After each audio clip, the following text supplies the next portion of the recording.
Bonjour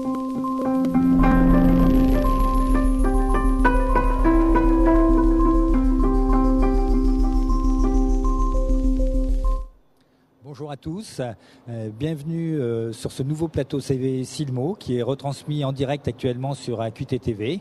Nous allons parler sur ce plateau de vos attentes vis-à-vis de vos fournisseurs montures, verres. Sont-ils à la hauteur de vos exigences ? Nous allons décrypter les résultats de la deuxième édition du baromètre CDO Galileo Business Consulting. Et pour cerner les évolutions de cette relation opticien-fournisseur, nous avons réuni Fabrice Masson, directeur de la CDO, Maher Kassab, directeur PDG du cabinet d'études Business Galileo Consulting.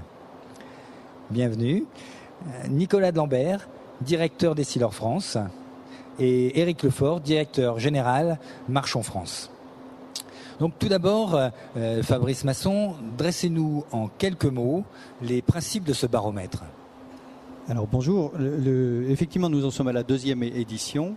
Le principe de ce baromètre, ça consiste, pour une centrale de référencement telle que nous sommes, d'avoir un indicateur de la qualité de service, des produits, un certain nombre de critères à mettre à disposition à nos clients, les opticiens, pour que au regard du prix, ils aient un autre élément de comparaison de leurs fournisseurs, de benchmark, pour sélectionner les meilleurs fournisseurs afin de délivrer les meilleurs services à leurs clients. Donc c'est en fait un outil que vous voulez mettre en place de façon récurrente pour apporter véritablement des repères sur un certain nombre de critères vis-à-vis des fournisseurs pour le bénéfice de vos clients, de vos adhérents. C'est bien ça. Nous suivons différents critères de la qualité des produits, la qualité du réseau de distribution, le respect des principes de sélectivité, par exemple pour les montures, les outils de communication qui sont apportés aux consommateurs, l'aide en magasin pour mettre en avant les produits. L'ensemble de ces critères font donc l'objet d'une évaluation par les opticiens eux-mêmes. On a plus de 20% du réseau CDO qui participent tous les ans. Ils étaient 435 l'année dernière, ils sont presque 500 cette année à évaluer leurs fournisseurs. Ce sont les principaux fournisseurs, les fournisseurs qui pèsent 80% des volumes d'achat qui transitent à la CDO. Donc ça fait plus de 50 fournisseurs qui sont évalués.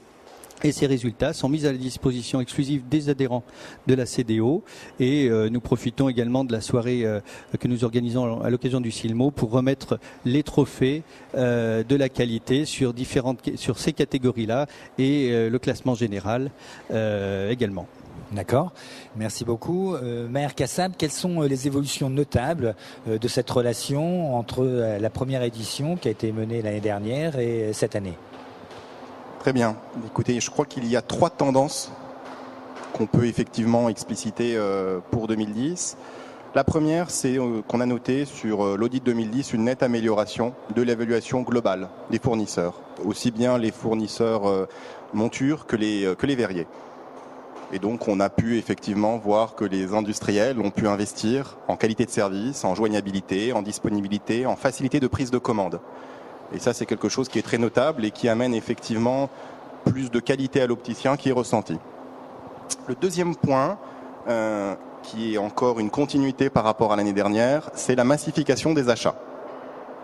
Je vais prendre quelques exemples précis. En verre, on avait parlé l'année dernière de la notion de fournisseur principal qui pesait 77% des achats de l'opticien.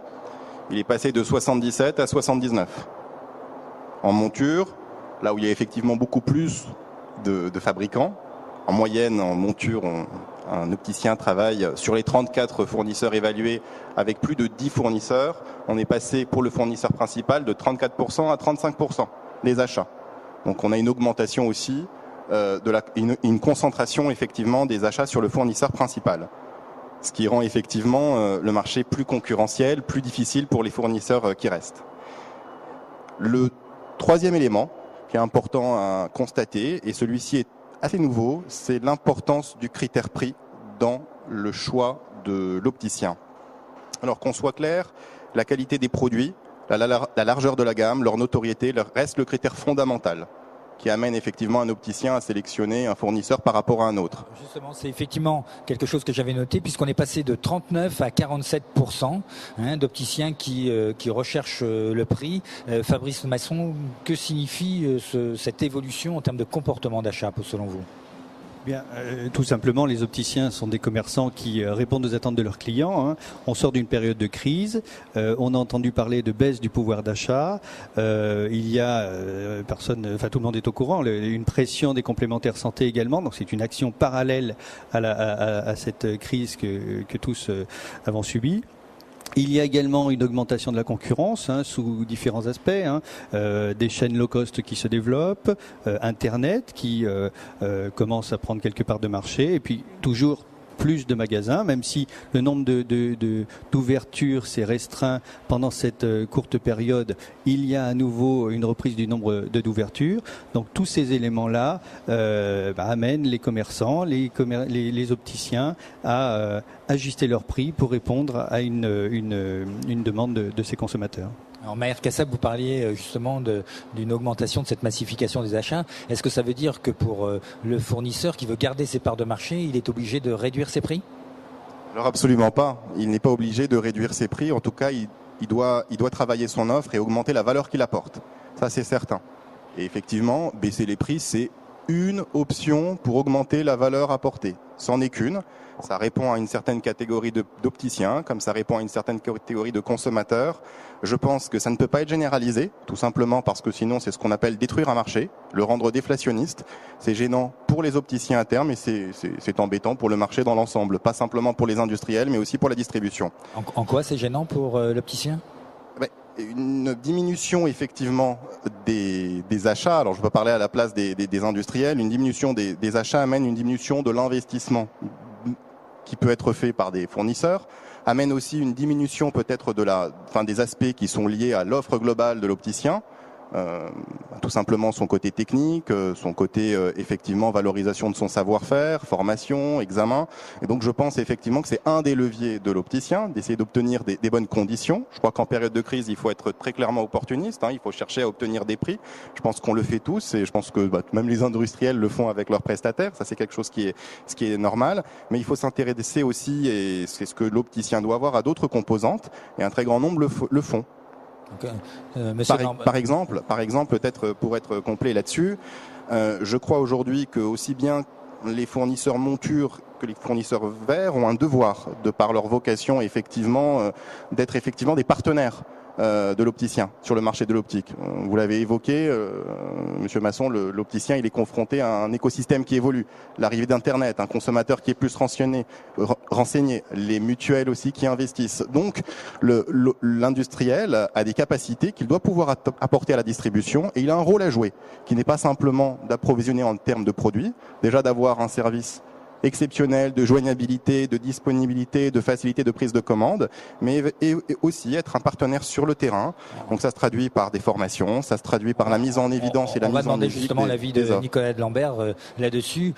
Si je reviens sur le point, l'élément recherche de prix, est-ce que vous avez conservé cette année la première place au niveau des verriers en termes de satisfaction client. Est-ce que vous avez constaté une modification du comportement d'achat de vos clients et est-ce que vous avez la pression, est-ce que vous êtes adapté également à cette recherche de prix ? Alors oui, bien entendu, ça fait depuis 2-3 ans qu'on sent un peu cette dichotomie entre d'un côté des opticiens qui recherchent absolument une recherche de prix et puis de l'autre ceux qui croient à avoir se différencier par un autre moyen. On sent bien, comme disait tout à l'heure Fabrice Masson, que dans une période un peu troublée, un peu dans un changement structurel dans lequel on est encore au milieu, on est encore au milieu de cette crise-là, de changement où on voit bien l'arrivée des chaînes low cost, on voit bien l'arrivée d'Internet où il se crée un site par jour, c'est extrêmement rapide en ce moment, on voit bien la pression des assurances complémentaires. L'opticien à un moment a plusieurs moyens de s'en sortir et effectivement il y a la baisse de prix dont on parle et puis il y a un autre moyen dont nous sommes persuadés chez Essilor que ça peut être une vraie réponse à ce qui est en train de se passer en ce moment, c'est de sortir par la satisfaction du porteur. Nous sommes persuadés que en travaillant cette satisfaction du porteur, en essayant de la maximiser, on arrivera à trouver et à proposer une solution aux opticiens entrepreneurs, aux opticiens indépendants, une sortie différente de celle du prix. Alors, ça veut dire quoi travailler la satisfaction du porteur? C'est tout simple, hein. On voit bien que dans la chaîne de la qualité, il faut deux choses. Il faut un opticien professionnel, et ça c'est extrêmement important, un opticien qui écoute les besoins de son porteur, qui est capable de lui proposer des solutions visuelles différentes en fonction des besoins qu'il a identifiés. Quelqu'un qui est capable de prendre des mesures, qui est quelqu'un qui est éthique, encore une fois, qui est professionnel.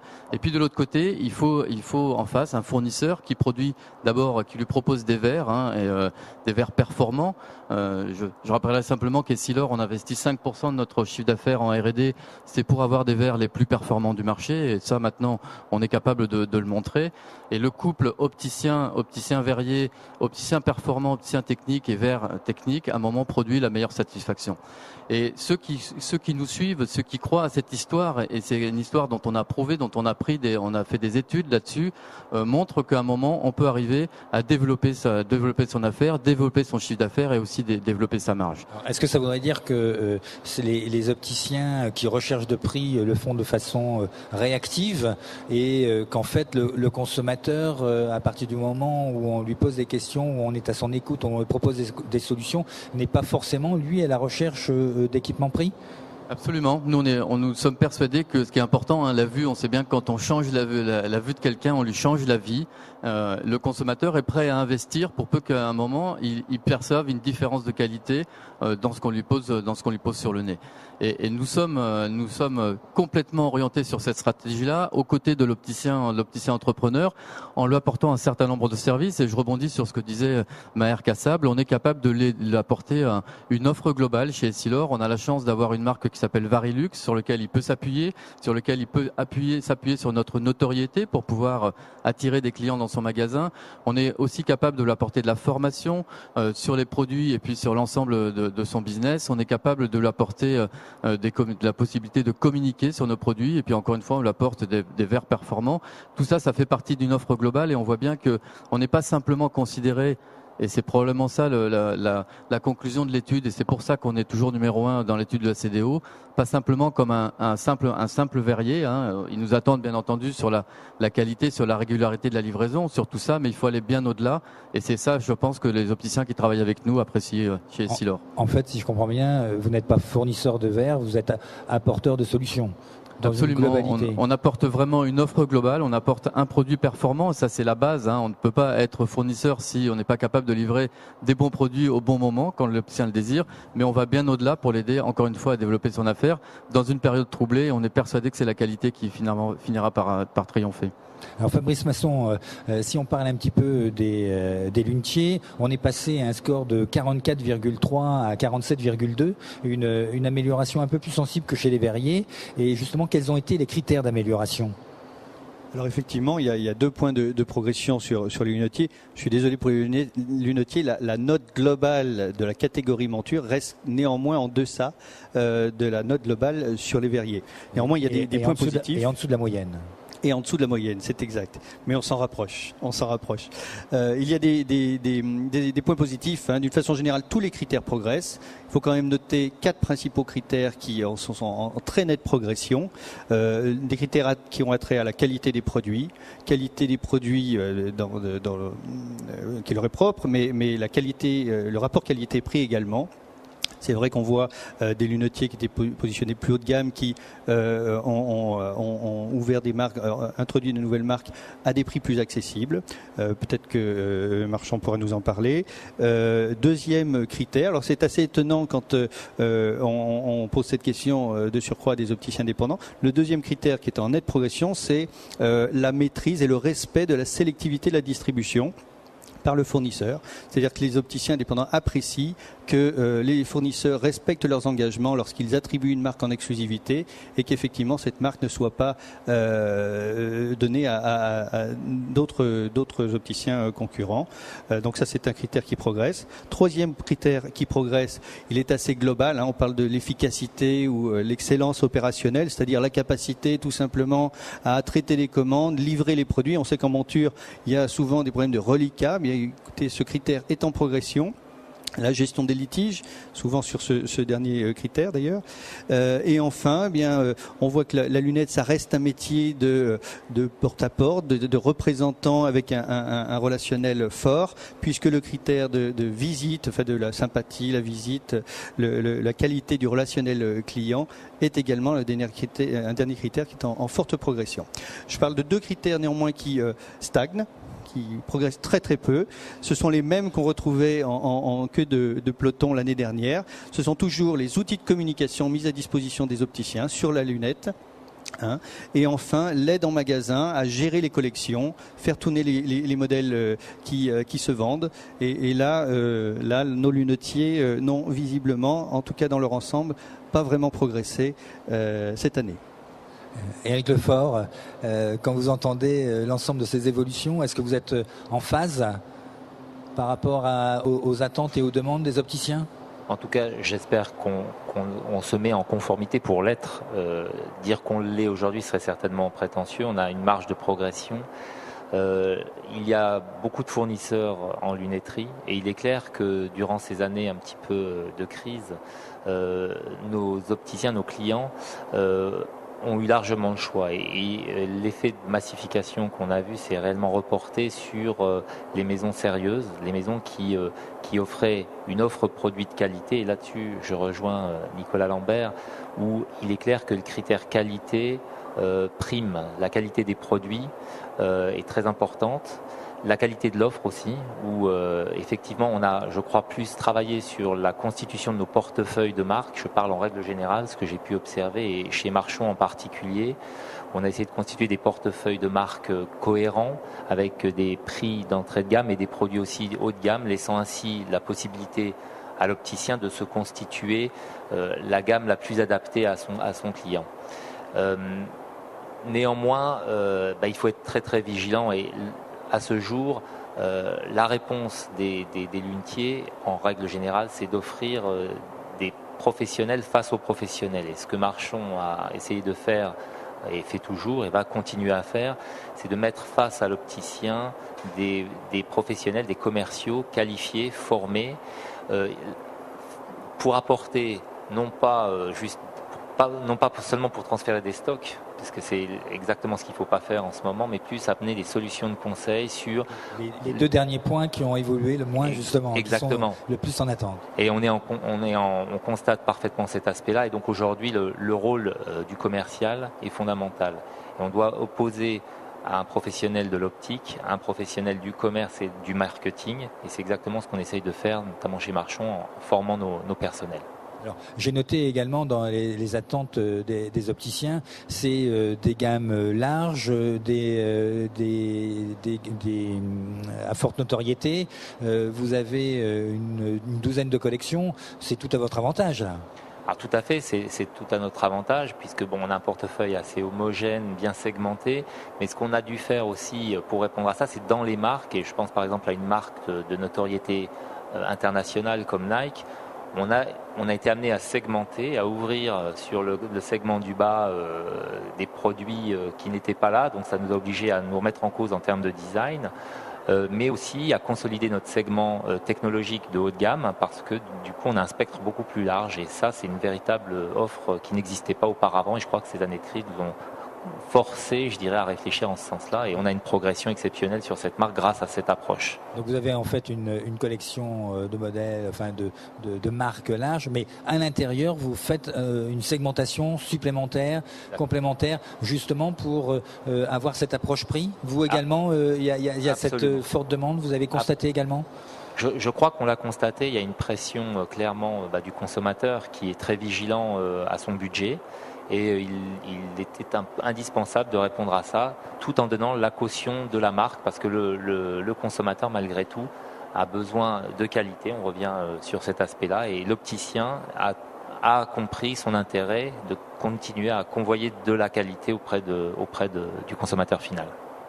Et sur le côté zone de chalandise, respect des exclusivités, est-ce que là aussi, vous, de votre côté, vous avez senti une vraie et forte sensibilité? Il est clair qu'en période de crise, la tentation est forte, entre guillemets, d'ouvrir les vannes, c'est-à-dire d'être plus laxiste sur... C'est aussi le rôle du VRP, du commercial, de vendre un maximum de montures. Dans ce cas-là, vous leur donnez aussi des objectifs. Mais le rôle du management, c'est de maintenir les règles claires, d'avoir des objectifs qui soient en conformité avec la santé économique de l'entreprise, mais de maintenir les règles. Et à ce stade, notamment sur une marque comme Fendi, notre intérêt était de maintenir une distribution sélective claire, de manière à donner un avantage concurrentiel aux opticiens qui faisaient le choix de cette marque.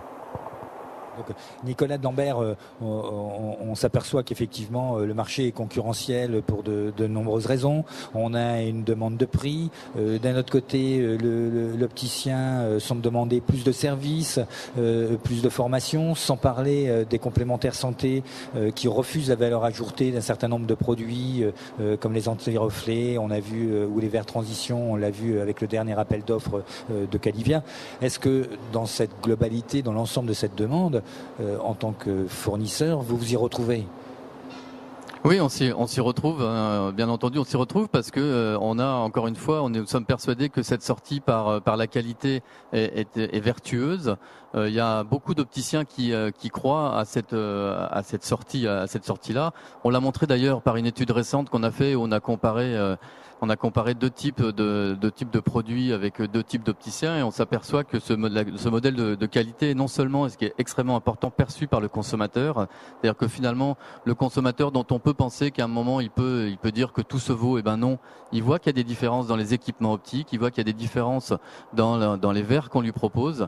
Et in fine, la qualité n'est pas simplement vertueuse, mais elle est aussi intéressante pour le business, puisque quand on a comparé les deux échantillons qu'on a fait, on s'est rendu compte que le consommateur, quand il double sa satisfaction, il dit on double aussi le nombre de consommateurs qui est prêt à retourner chez cet opticien. Donc on augmente la fidélité à l'opticien, et puis on augmente le bouche à oreille, puisque on double aussi le nombre de consommateurs qui disent qu'ils seraient prêts à recommander cet opticien.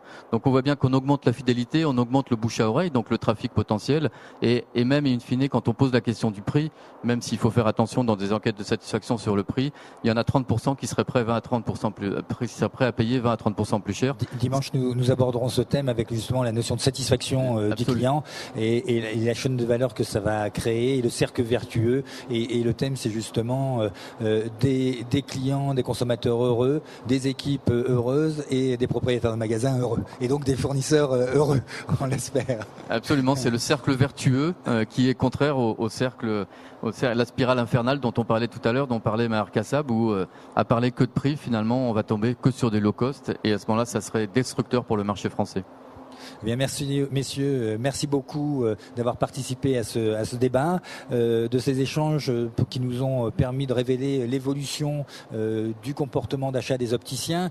Et si je me fie un peu à ce que vous avez dit par rapport à l'évolution des résultats d'une année sur l'autre, et sans vouloir faire l'oracle, je suis prêt à dire que l'année prochaine on aura encore une massification des achats, peut-être encore plus une recherche de prix, et puis en fait la confiance qui sera donnée à des fournisseurs qui sont capables d'apporter un meilleur rapport qualité-prix, satisfaction, service, communication. Donc est-ce que je vous donne rendez-vous l'année prochaine justement pour vérifier, valider ces éléments? Alors oui, bien sûr, notre baromètre va continuer, et parce que tout simplement pour s'assurer que les fournisseurs que nous référençons délivrent la meilleure qualité de service à nos adhérents, nous allons changer un peu le rythme de ce baromètre. Nous allons donner rendez-vous aux catégories verres et montures, non pas l'année prochaine, mais l'année d'après. Et l'année prochaine, nous allons donc introduire la troisième catégorie dans ce baromètre, et nous surveillerons, nous évaluerons la qualité de service des fournisseurs de lentilles. Donc rendez-vous l'année prochaine pour les lentilles. Excellente initiative, parce que c'est vrai qu'ils faisaient un peu figure d'oubliés, puisque bon, avec 8% de part de marché, ils semblaient un petit peu négligeables. Écoutez, je pense que c'est très bien, et ils seront très heureux, ravis de faire partie de ce baromètre. Et puis je voudrais rappeler que l'ensemble des prix que vous décernez journée seront remis samedi soir à la soirée de la CDO. Donc je vous donne rendez-vous pour découvrir ces résultats finaux samedi soir et nous continuons nos émissions dès demain matin avec de nouveaux thèmes sur ce plateau TV Acuité Silmo. Merci à vous tous.